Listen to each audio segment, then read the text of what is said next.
what we're going to do is to look at the day of the resurrection, and the events of the resurrection are scattered through the four accounts. So what I'd like to do is put them together and go through the day sequentially as it occurred, okay? The first event that took place after the burial of Jesus is the guard at the tomb. This is in Matthew. It's chapter 27, verse 62. And he describes this. He says, the next day, the one following the day of preparation. Now that would be Saturday, okay? The chief priests and the Pharisees gathered before Pilate and said, Sir, we remember that this impostor, while he was still alive, said, after 3 days I'll be raised up. Give orders then that the grave may be secured until the third day, lest his disciples come and steal him and say to the people, he's been raised from the dead. One of the things that's very interesting about this, you and I know where the apostles actually are right now. What they are doing is hiding under tables in the room where the Last Supper took place. They were terrified they would be arrested. And it's curious that the Roman guards and the high priests suspect the apostles of being a lot stronger than they were. This plan, which would be genius, never occurred to the apostles. The idea of stealing the body never even occurred to them. They thought the whole thing was over. They thought the very next thing is they would be destroyed. You know, one of the very curious things about being a believer is that most people see the power of the church more than you and I do. Most people on the outside see a lot more power and ability in the church than you and I do. And I like to compare it to light. You know, if you're in a room with a lot of light, you kind of get used to it. But if you're in darkness and looking over at the light, it looks awfully bright. And the fact is, you and I are living in the light of God. And the great danger of living in the light of God is that you and I will gradually get used to it. And we will not realize the power and majesty in which we live every single day of our lives. Had the apostles had any idea what was going on, had they had any inkling, everything would be different. But the only people who had an inkling were the enemies of the church. They were the only ones worried. The apostles, again, were hiding under tables. Okay? So this last problem would be worse than the first. So Pilate said, the guard is yours. Go secure it as best you can. And, you know, you and I would look at this. He says, go secure it as best you can. You have to understand the way that would be worded was actually a joke. Because how can you better secure a tomb? You know, how are you supposed to contain a dead man? So Pilate was just joking with them. Secure it the best you can. You know, it's like someone telling you someone here is dead. Hold them down, you know, so that nothing happens. So they went and secured the tomb by fixing a seal to the stone and setting the guard, okay? The reason why they sealed the stone was, if you remember the story of John, of the death of Lazarus, do you remember that Mary was inside the tomb praying? Periodically, people would go roll a stone away, and they would go in and pray. Later on, I'll show you a drawing of how the inside of the tomb looked, and so you'll see how that worked. But you would go in the first room and pray. There are 2 rooms to the tomb. The body's in the second room, and you pray in the first room. And so what they wanted to do was make sure no one went in there for any reason at all. So they put the seal on, and it was closed. So now we have this whole thing set up and with a guard. So I'm going to go through the resurrection. It's almost verbatim in Mark and Matthew, but I'll do it in Mark, and it's chapter 16 in Mark. It says, when the Sabbath was over, Mary Magdalene, Mary the mother of James, and Salome bought spices so that they might go and anoint him. First thing to notice is if you look through the 4 accounts, the listing of the names of who came to the tomb on Sunday morning is different, so that there are different ones. The thing is, there is one name that's constant to all of them, and that name is Mary Magdalene. And the reason why Mary Magdalene's name is constant is we'll see as the story goes on, she's the only really important figure there. That the story is going to hinge on Mary Magdalene as the story goes on. So initially this. The second thing is, it says they brought spices so that they might go and anoint him. Let me read to you from John's account. This is the burial of Jesus from John's account. It said they took the body of Jesus, bound it with burial cloths and the spices according to the Jewish burial customs. Spices of myrrh and aloes weighing about 100 pounds. Now you have to be honest. If you've buried a body with 100 pounds of spices, you are not going with more spices, okay? Anything you might need, I don't know. But spices, you do not need. That's done. The question is, why did the women go to the tomb on Sunday morning? And there's a lot of ways of looking at this. St. Augustine's view of history is, I believe, a view right through the eyes of God. So if you were to look at this through the eyes of God, and you ask God, why do the women go to the tomb Sunday morning?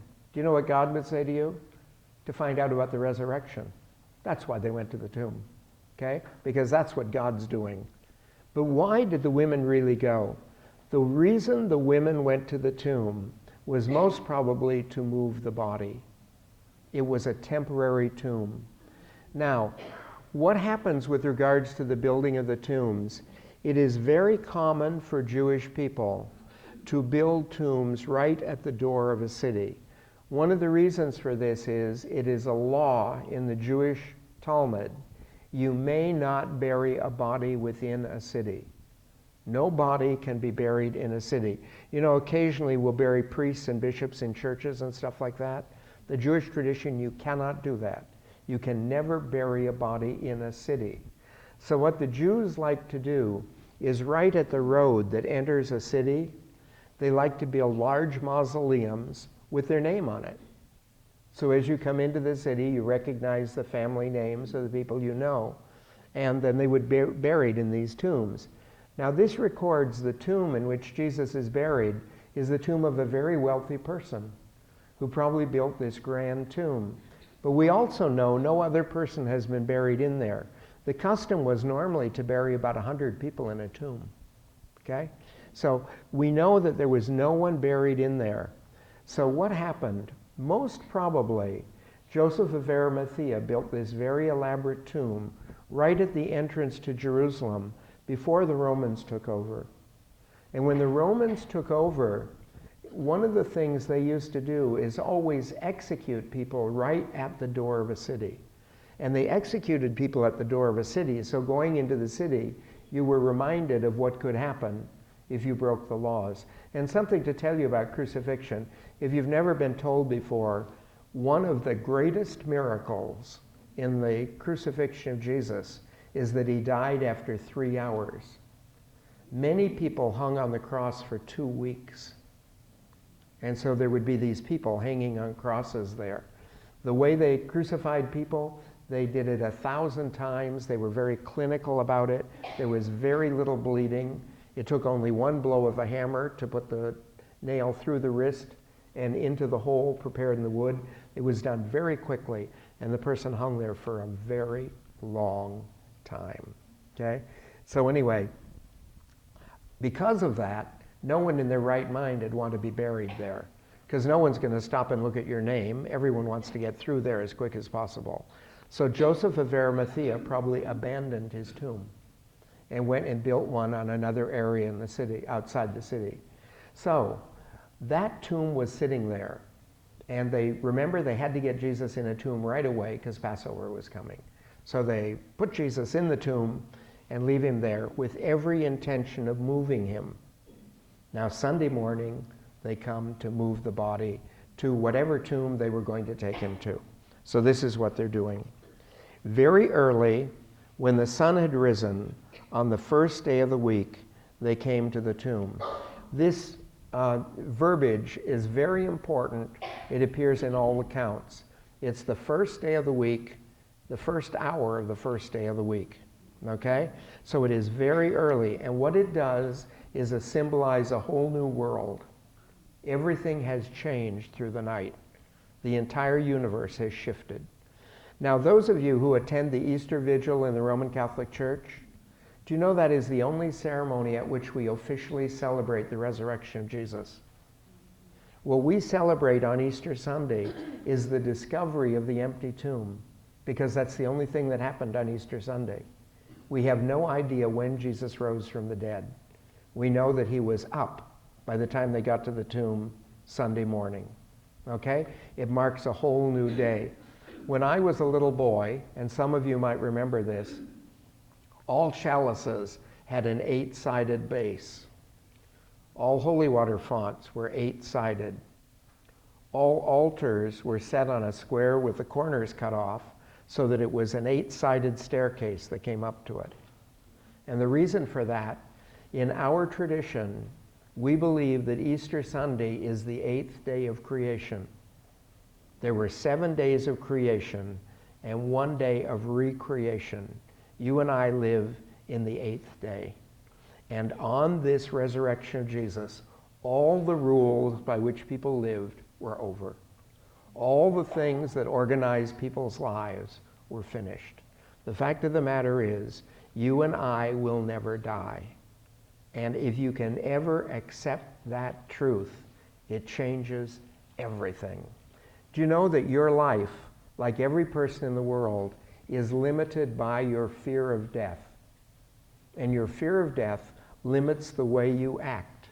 It limits the things you do. Most of us, fear of death is such a terrible thing, we usually focus it on something ridiculous. There are many people who are terrified of spiders, okay? How many people in this country are ever killed by spiders? Practically nobody. But you know, if you're afraid of spiders, then you don't need to think about you probably will be killed on a freeway. You don't need to think about you might be shot in a mall. You don't need to think about any of that stuff. All you have to do is be afraid of spiders.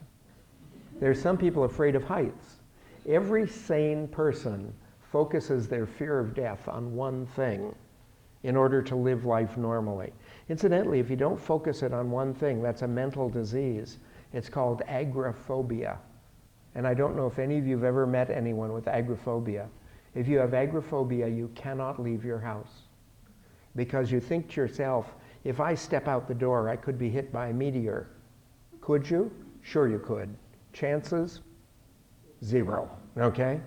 As I'm walking down the, the front pathway, I could slip and fall. Yes. Chances? 1 in a million. But it could happen, okay? I'd go through all kinds of things. But all these fears sort of hit them. But you and I, now I focus it in centipedes. Centipedes are my nemesis. So I was born and raised in San Diego. It's a desert area. So all my fear is centipedes. As long as I don't see a centipede, I can go through life, you know? No problems at all. And so, but we all focus it in an effort to do this. You have no idea how your life is transformed the day you accept the fact you will never die. It's a truth, but we don't really grasp it. That's what makes great saints. Great saints are able to go to their death as martyrs. What do they care? You can't kill them anyway, you know? So they go up and do that. People like Mother Teresa are able to spend their whole lives for other people. Why? They know they're going to get another one. You can't fully enjoy life until you're willing to admit that you can never die. Now, you and I admit it intellectually, but it's hard to accept it. I'll give you another example in my life. It's a roller coaster. My son, I have an adopted son. The passion of his life is roller coasters. And so I used to end up on roller coasters periodically with him. Fortunately, now he's married and it's his wife's problem. But when we would go out to amusement parks and stuff, I'd end up on the roller coaster. And when we get on the roller coaster, what's in his mind is, we're going to get off the roller coaster, have a beer, and laugh about the trip. What's in my mind is, we're about to be killed, okay? through the entire roller coaster ride, he's laughing, screaming, this sort of thing. I'm screaming, but it's not fun, okay? And finally, we finish the thing. He gets off. He's laughing himself silly, and I have wet my pants, okay? And when we get all finished, he's had a wonderful trip, and I've had a horrible time. And what's the difference between the two? He knew we'd get off, and I didn't. That's all. That's the only difference. And if we were killed on the trip, do you know the only difference between us? He'd have enjoyed the trip until he died. And I would have been miserable until I died.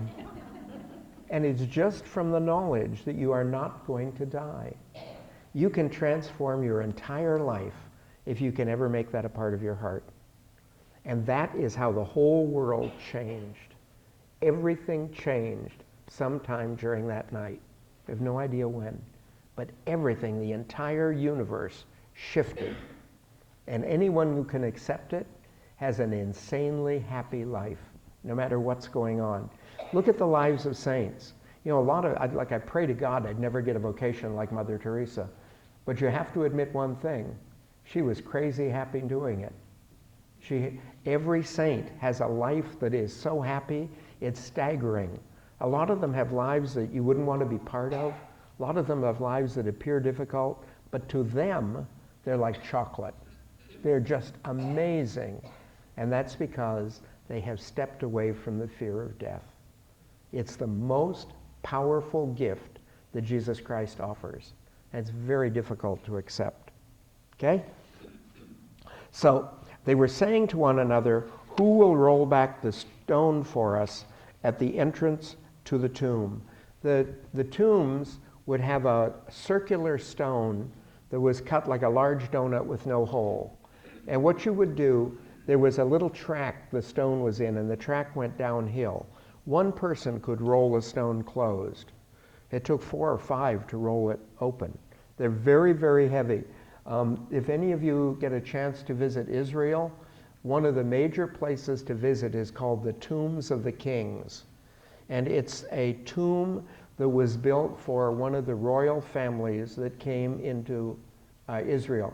But it is the only tomb left with a rolling stone. And it shows you exactly how the rolling stone would work, okay? The reason why it's the only tomb left with a rolling stone, this tomb was just discovered, I think, in the 1950s, okay? And every other tomb in Israel that had a rolling stone on it, pilgrims would chip off pieces to save the thing of the rolling stone, so they all disappeared, okay? So anyway, so they looked. When they looked up, they saw the stone had been rolled back. It was very large. On entering the tomb, they saw a young man sitting on the right side, clothed in a white robe, and they were utterly amazed. Incidentally, this clothed in a white robe, I think you need to know that they normally wore white, like they do. You know, white is the color you want to wear in sunshine. So they normally wore white. And their white was sort of a grayish white because it was unbleached wool, okay? What they raised was sheep and stuff, so most of it was unbleached wool. If you were very wealthy, it might be cotton or flax. But most people wore raw wool because that was the most available stuff, okay? The thing that I'd like you to notice is, it says, they saw a young man. Remember that Mark is the very first account written. They do not yet understand that this is an angel. And the reason is, the word angel simply means messenger, okay? And only when you find the impact of the message do you know if the messenger is an angel. Like when we think of an angel, we always think of all this light and the wings and all this, but that's not what an angel is. An angel is anyone who brings God's message to you. The angel may be a spirit, as brought the message to the Virgin Mary. It may be a spirit, as brought the message to the women at the tomb, but it could be a person. I'll give you an example of a person. When I was a little boy, I was on my way home from school one time in a grade school.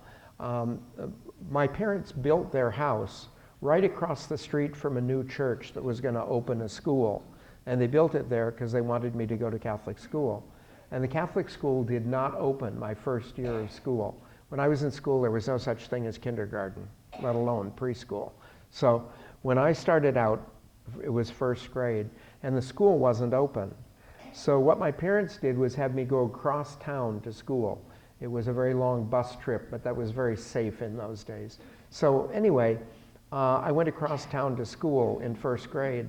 Another thing about going across town, my parents didn't buy me a uniform because they knew I was going to be in the new school and need a uniform there. So they didn't want to get a uniform. So I just wore regular clothes. And I think, you know, students always like to sit way in the back of the bus. And so I was way in the back of the bus when we came into where I lived. And it was almost the other end of the bus line, almost the entire bus line. So I get up to get off at my stop. And as I'm going by, there's an elderly lady sitting in those seats that are sideways, that face right in the front. Those elderly lady sitting there. And as I stepped off the bus, she looked at me and said, "You're going to be a priest." Now, I had never met her before in my life. She had never been near the back of the bus, so she never heard what we were talking about. And I doubt if I'd have been talking about being a priest anyway. I was not wearing a uniform to a Catholic school. There was no way she could know I was a Catholic. No way she could know my background or anything like that. And I just thought it was strange, but, you know, got off the bus and ignored it. You know, when I was thrown out of a seminary at one time and had great difficulty getting back in. And her voice came back to me again and again. And I came to realize she was an angel. God planted her there to put that in my mind, to stay me through the time when I was having difficulties. But at the time, she's just an old lady on the bus. But I came to understand she was in fact an angel. And one of the things to know, you very seldom know an angel as an angel till you see the consequences of what they tell you. Because what an angel tells you will be a life-changing message. But you don't notice it when you get it. I think one of the strange things about being a human being, and everyone here who's older will know this, you never understand how important a moment is till years later. Moments that seem to be insignificant turn out to be the most important thing in your entire life. And things that seem so important at one time you can't even remember later, you know? It's just one of the strange things of life. So they saw the young man, and they were utterly amazed. And he said to them, "Do not be amazed." Now this word amazed, they use the word amazed in Mark, because in Mark, the word amazed means faith. Whenever you read the story of a miracle, and it says the people are amazed, it means they viewed it in faith. Now, if they just see it or they ask questions or something, then there's no issue. But whenever it's amazed, it means it has become a source of faith for them, okay? So, but what are they really doing? They're surprised, okay? And he says, don't be surprised. Why does he say don't be surprised? No one should be surprised. It's what Jesus said he would do, you know? You and I should not be surprised. I think it's really funny, because I'll tell you a secret. The moment your doctor signs your death certificate and you wake up in heaven, you're going to be the most surprised person on the face of the earth. But the fact is, you know it. You knew it all along. Your parents had been told that before you even knew about it when you were baptized. Your parents were told that you would live forever. And you enforce that you'll live forever. You go to Mass every Sunday. You pray about living forever. You have this knowledge. If anyone asks you, you say you're going to live forever. But trust me, you'll be surprised. It's just a strange thing. Okay? So, he says, you seek Jesus of Nazareth. He's been raised. He is not here. I'd like you to notice he has been raised. And sometimes we will say he is risen. What's the difference between raised and risen? A human being is raised. God is risen. Okay? And why do we use those two things? Remember, Jesus is both man and God. In his divinity, he raises himself. In his humanity, he is raised. Okay? So they sometimes one of the other. He says, look at the place where they laid him, but go and tell his disciples and Peter, he's going before you to Galilee, And there you will see him just as he said. Okay? A couple things to notice here. There are two series of stories. Some of the stories are centered in Jerusalem, and some of the stories are centered in Galilee. Because we're going to see many of the stories here, they will meet Jesus in Jerusalem.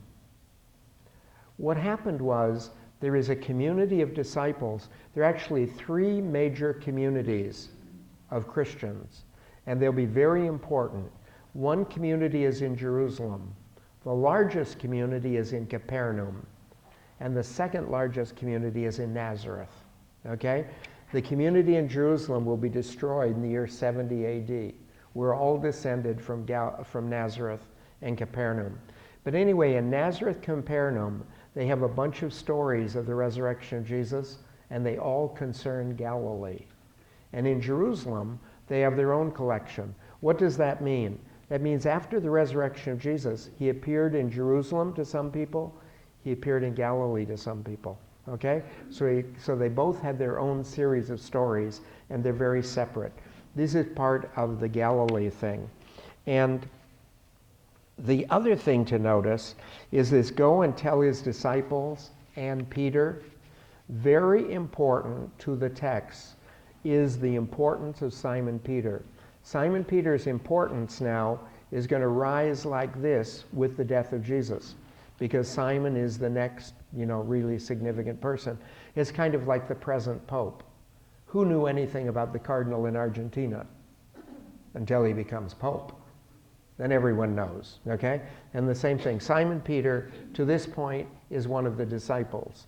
Even though you and I know stories where Jesus told Peter about, but Peter's one of the disciples. With the death of Jesus, Peter is the disciple. He is now the head of the apostolic community. And so they single him out. It says, then they went from the tomb, and they were supposed to go and tell the apostles, and fled.